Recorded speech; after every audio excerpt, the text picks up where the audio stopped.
नशे को ना कहे जिंदगी को हाँ। मैं बिहार के माननीय मुख्यमंत्री श्री नीतीश कुमार जी का आभार व्यक्त करती हूँ और उनकी कोटि संगठन के युवाओं को मैं शराब जैसे नशा के दलदल से बाहर निकालने तथा उनका मार्गदर्शन करेंगे और उनकी मनोदशा को भी बदलेंगे। मैं एक बार फिर आप लोगों का स्वागत करता हूँ। जैसा कि आप लोग संगठन अभी नया ही बना है और इस संगठन का ये पहला कार्यक्रम है।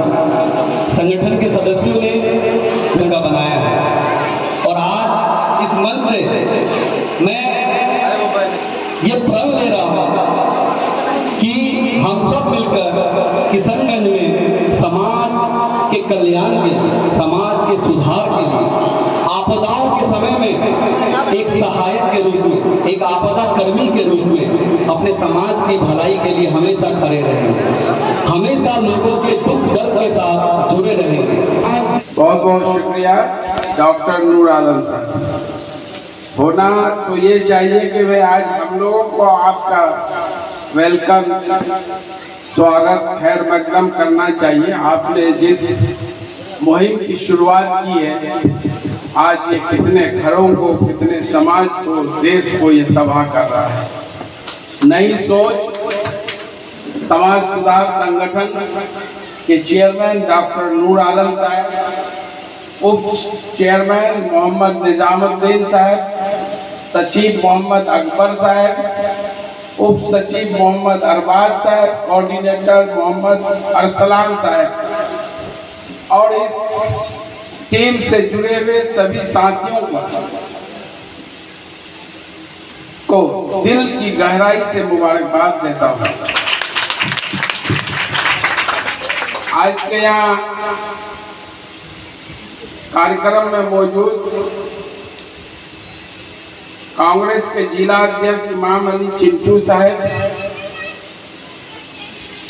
राजद के वरिष्ठ नेता समाज सेवी दानिश इकबाल साहब, जावेद प्रधान साहब, शिक्षाविद, समाज सेवी और वार्ड पार्षद प्रतिनिधि फिरोज आलम साहब, MIM नेता शेख मोहम्मद साबिर साहब, पत्रकारिता से जुड़े और यहाँ उपस्थित सभी साथियों, ये जो नशा का मामला है, आज कितनी घरें तबाह हो रही है, समाज तबाह हो रहा है और देश तबाह हो रहा है। इसको अगर नहीं रोका गया तो ये देश की, समाज की सबसे बड़ी समस्या। आपको याद होगा अभी जो पत्रकार अजहर रावानी साहब बता रहे थे कि जो पिछला चुनाव हुआ था पंजाब में प्रकाश सिंह बादल की सरकार थी, ये उड़ता पंजाब, ये नशे का जो लत, इसी एक कारण ने प्रकाश सिंह बादल को विदा किया और कैप्टन अमरिंदर सिंह के नेतृत्व में कांग्रेस की वहां सरकार है। तो मैं यही मास्टर मुजाहिद अंकल है हमारे, हम अंकल ही बोलेंगे क्योंकि आप सबके लोकप्रिय है, तो पत्रकारिता के नाते यहाँ खड़े नहीं हुए हैं। यहाँ हम लोग एक ऐसे संगठन के कहने पे परिचर्चा में आए हैं जो लोग अपने लिए तो समय निकालते ही हैं, अगर समाज के लिए समय निकाल रहे हैं तो वो सही माने में काबिले तारीफ है। हमारे बीच मौजूद है बच्चों के लिए कहीं ना कहीं मुझे यकीन है कि आने वाले दिन में उनको इस बात का एहसास जरूर करा देगा जो आज बच्चे अपने बड़ों को देखकर सिगरेट, गांजा या स्मैक जैसे लत में लबड़ेज होना चाहते हैं। क्योंकि एक नशा जो होता है वो बाद में होता है, लेकिन नशा करने का शौक वो सबसे बड़ा नशा है। क्योंकि बचपन में ही लोग जवान होना चाहते हैं या फिर जवान होते तो बच्चा होना चाहते हैं, इस तरह के हालात बनते हैं। तो उन सब बातों पे हमारे तमाम वक्ताओं ने बातें रखी। हम आपको याद दिलाना चाहेंगे कि शराबबंदी सरकार का एक बहुत अच्छा पहल है, लेकिन कोई भी कानून तब तक कामयाब नहीं हो सकता है जब तक को मजबूती से समाज को फायदा नहीं पहुंचा सकता है जब तक कि समाज जागरूक नहीं होगा। तो हम आपको बताना चाहेंगे कि अचानक से जब शराबबंदी हुई, लोगों में काफी खुशी थी, मानव श्रृंखला चल रहा था, लोग उसका सब पे खत्म हो रहे थे। इसी बीच एक कॉलेज कैंपस है, नाम लेना उचित नहीं समझूंगा, जब मैं वहाँ किसी काम से गया था तो देखा कि कुछ बच्चे जिस तरह बचपन में हम लोग अंतराक्षरी खेलते थे उस तरह का गोल बना के बैठे हुए हैं। और ये मुझे बताते हुए थोड़ा सा भी ये नहीं हो रहा है कि वो कोई हमारे मजदूर किस्म के फैमिली से नहीं आते थे, वो शहर के जिसको आप कह सकते हैं कि पूंजीपति और प्रतिष्ठित लोगों की फैमिली जो अपने आप को कह सकते हैं वैसे लोगों से आते थे, जिनके वालिद और जिनके घर में शिक्षा का पहले ही मतलब शुरुआत हो चुका है और शिक्षा की रोशनी घर में पहुंच चुकी है। तो हमने ये जानने की ये उत्सुकता हुई कि आखिर ये लोग कर क्या रहे हैं। हमने झाल पत्ता भी खेला था उस कॉलेज कैंपस में, तो हमें लगा कि शायद अंतराक्षरी खेल रहे होंगे या फिर क्या कहते हैं कोई नया गेम खेल रहे होंगे। तो बाद में ये पता चला कि एक स्मैक बोल के नशा है जो इस इलाके में आ गया है। तो मुझे यकीन नहीं हुआ और स्मैक मेरे लिए नया शब्द था, तो हमने गूगल सर्च किया और जब हमने उस चीज को पढ़ने की कोशिश की तो मैं डर गया कि आखिर हमारे बच्चे किस दिशा में जा रहे हैं। तो हमने कुछ तस्वीरें दी जिसको मैंने बाद में पलट करके अपने उस समय मैं दैनिक भास्कर एक डेली अखबार आता है हिंदी का, उसके लिए काम करता था। तो हमने उसमें एक स्टोरी भी थी और मुझे ये बताते हुए थोड़ा तकलीफ भी हो रहा है कि ये हिंदू हॉल का जो इलाका था हमने स्टिक करने का कोशिश किया था। तो वहाँ पे एक बंदा कस्टमर बन के आया, मतलब डीलर बन के आया था, जिसके द्वारा हम लोगों ने उनसे बातें की। आज भी वो मेरे पास पूरा रिकॉर्डिंग किया हुआ वीडियो बना हुआ है। हमने उससे पूछा कि भाई मुझे स्मैक चाहिए, तो वो बेचने के लिए तैयार हुआ। उस समय 1500 या 1200 रुपया ग्राम का उन्होंने बात जिक्र किया था। और जब हमने देखा तो वो मामूली सा एक कागज का टुकड़ा था जिसके अंदर बताया जा रहा था कि इसमें स्मैक है, जिसको दैनिक भास्कर ने प्रमुखता से छापा भी था बाद में, पूरे स्टिंग को, पूरे उस खबर को, पूरी स्टोरी को। तो उसमें हमने ये देखा कि घर में काम करने वाली जो महिलाएं होती है वो उसकी एजेंट बनी हुई है, बहुत सारी, सभी लोग नहीं है। उसमें जो लोग कह सकते हैं कि लॉटरी बेचते हैं या बाकी इस तरह के काम करते हैं वो लोग भी जुड़े हुए हैं। तो हमने ये पता किया कि आखिर ये किशनगंज में आता कहाँ से है।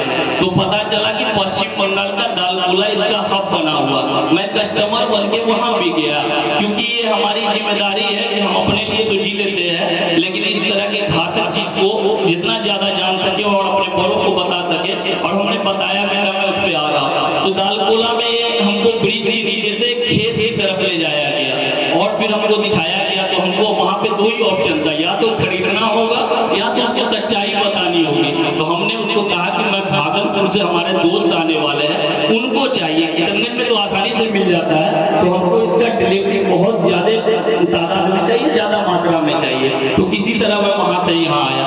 फिर दूसरा हम पता चला कि ठाकुरगंज का इलाका बना हुआ, बॉर्डर इलाका जो होता है उसको ये लोग टारगेट करके रखे हैं। फिर जब मैं ठाकुरगंज गया तो वहां से पता चला कि ये सब डिस्ट्रीब्यूटर है, सीएनएफ जो है वो पश्चिम बंगाल का गाजोल है, वहां से ये माल आता है।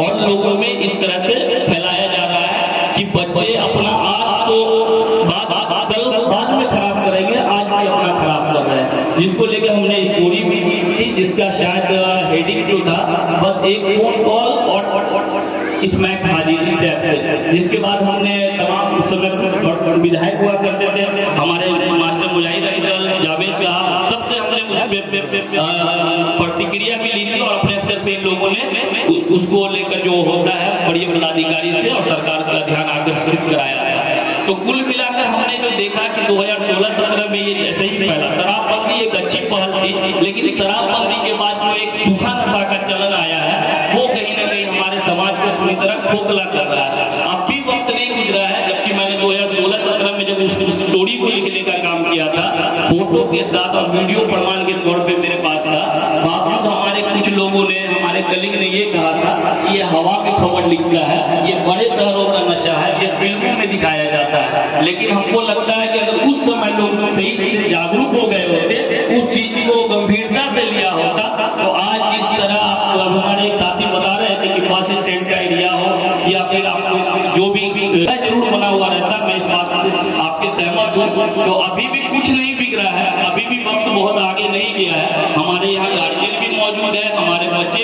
है, एक ऐसा मैसेज जाना चाहिए, एक ऐसी और मैं समझती हूँ चित्रों के माध्यम से और कहानी के माध्यम से अपनी बात आप तक अच्छे से समझाई जा सके।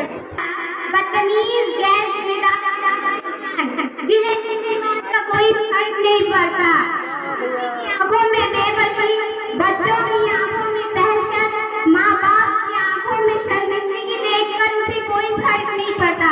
उसे बस एक ही बात की टेंशन लगी रहती है कि शाम का शराब का इंतजाम किस तरह होगा।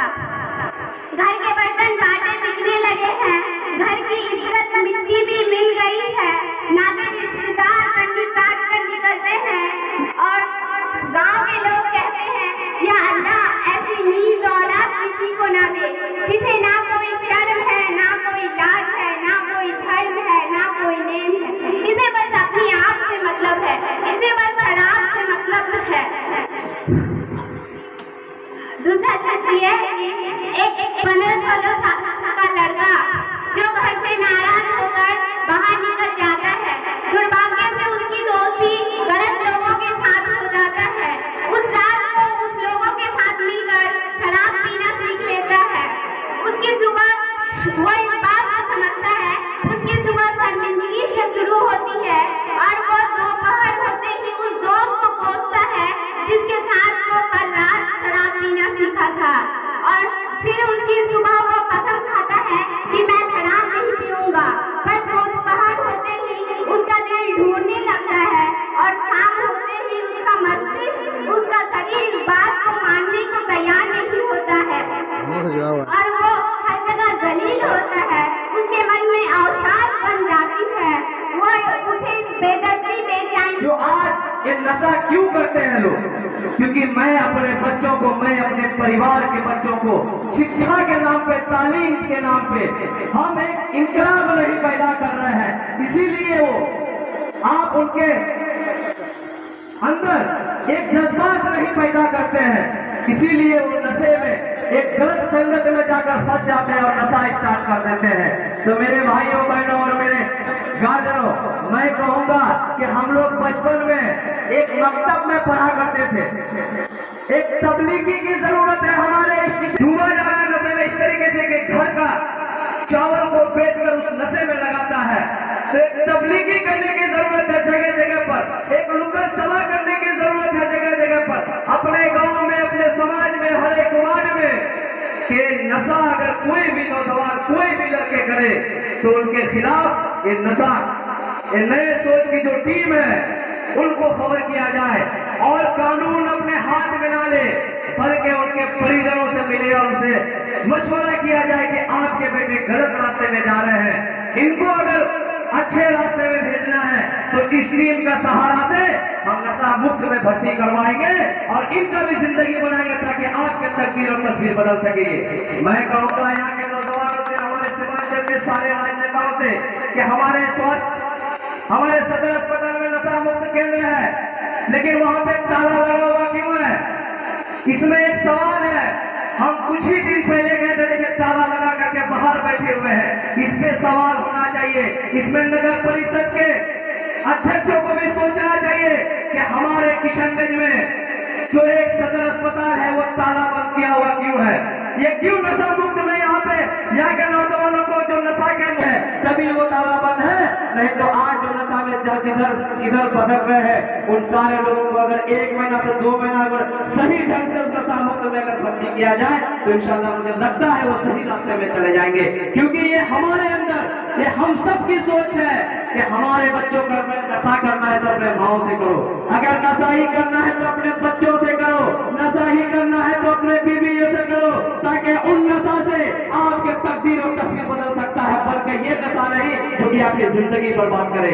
आप ऐसे नशा को करें जो आपकी जिंदगी का एक लकीर बन जाए, आप ऐसे नशा को करें जाके आपके दुनिया में एक सीमांचल में बल्कि नहीं बड़े हिंदुस्तान में, जैसे डॉक्टर नूर आलम साहब जैसे यहाँ पे मौजूद है, ये ऐसा शख्सियत है, क्या जरूरत था आज से 10,000 5,000 इसको खर्च करके इस मंच को तैयार करना? क्या जरूरत था इन सारे राजनेताओं को बुलाना? क्या जरूरत था हम समाज सारे लोगों को यहाँ पे इकट्ठा करके बुलाना? लेकिन इसने सोचा अगर शायद मैं अगर खड़ा नहीं रहूंगा तो हमारे किशनगंज के नौजवान शायद और भी पत्थर हार में चले जाएंगे। तो इसने एक संकल्प लिया, अब हम लोगों ने एक संकल्प लेना है कि इनके कंधे से कंधे मिलाकर, इन सारे टीमों के कंधे से कंधे मिलाकर एक अच्छे सोच के लिए एक नशा मुक्त अभियान चलाए। जहां भी कैंप करने का जरूरत पड़े, जगह जगह पे कैंप किया जाए। इस नशा मुक्त के अभियान में मैं भी वहां पे सम्मिलित होना चाहता हूं।